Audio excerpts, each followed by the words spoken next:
We'll break down this trade it took today on GU and what the reason it took this trade.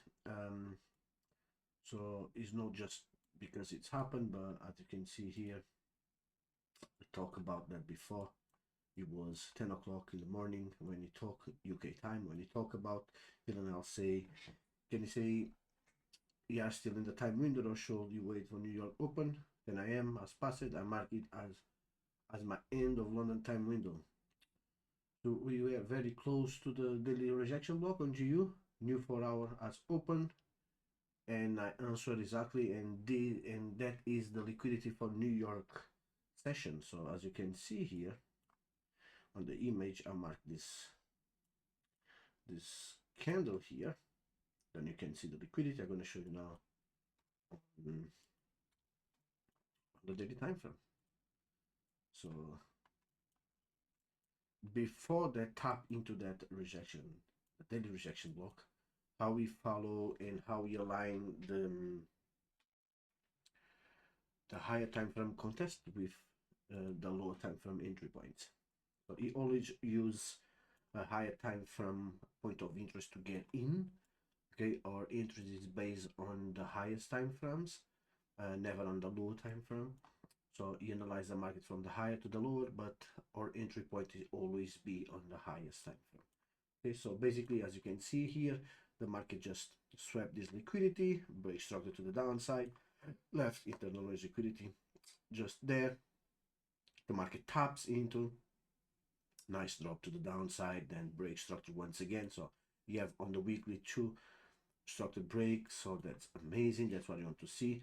Also, you see another internal range liquidity when the market taps last week on that level, exactly on again on the rejection block, from another rejection block, and then taps again on the rejection block.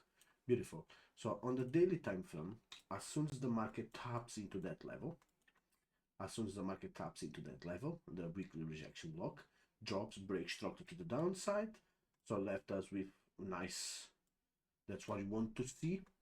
And on the 4 hour, what it is, 1 hour, on the 1 hour, what the market just did, as soon as the market built yesterday this liquidity there on the top, this was news. When the news happens, swept Asian high, take out the liquidity, taps into that order block, nice move to the downside, this called a displacement, break structure to the downside. That's where it come our entry today.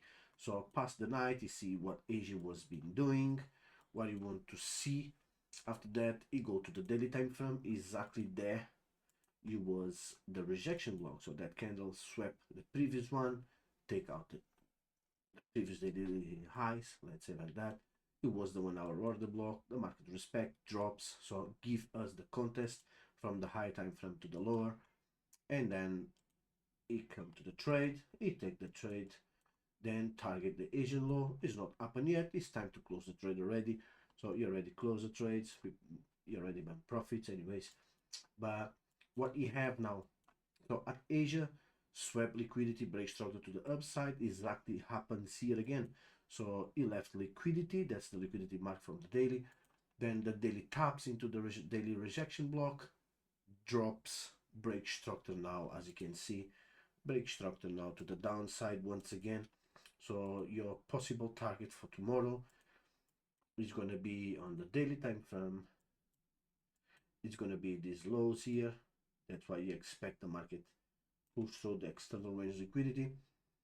And that's now we wait again, night, Asia, play out and see from Asia. You're going to see what's going on and which kind of entry you can get it from tomorrow if you get it. So yeah, guys, that's it. I think you like it. I hope you like it, and thanks for watching.